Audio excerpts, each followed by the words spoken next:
নেত্রকোনা জেলার পূর্বধলা উপজেলার পূর্বধলা সরকারি কলেজের পাশেই এই বিলের নাম হচ্ছে রাজধলা বিল। 150 একর আয়তনের এই বিলের নাম ছিল ধলা বিল। এই বিলের পানি ব্যবহারের একচ্ছত্র অধিকার ছিল বিলের পাড়ে বসবাসরত রাজাদের। এই কারণে বিলের নাম হয়ে যায় রাজধলা বিল। এই রাজধলা বিলে প্রচুর হাঁস প্রতিপালন হয়ে থাকে।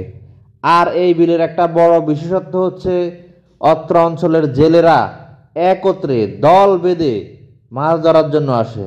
তারা দল বেঁধেই প্রস্তুতি নেয় এবং দল বেঁধেই এই বিলে মাছ শিকারের জন্য নেমে যায়। মাছ শিকারের একটা বিশেষত্ব হচ্ছে তারা চারপাশ থেকে গোল হয়ে একটা বৃত্তাকার সার্কেল তৈরি করে এবং এই বিশেষ প্রক্রিয়ায় তারা মাছ ধরে থাকে। এখান থেকে সহজে ময়মনসিংহ শহরে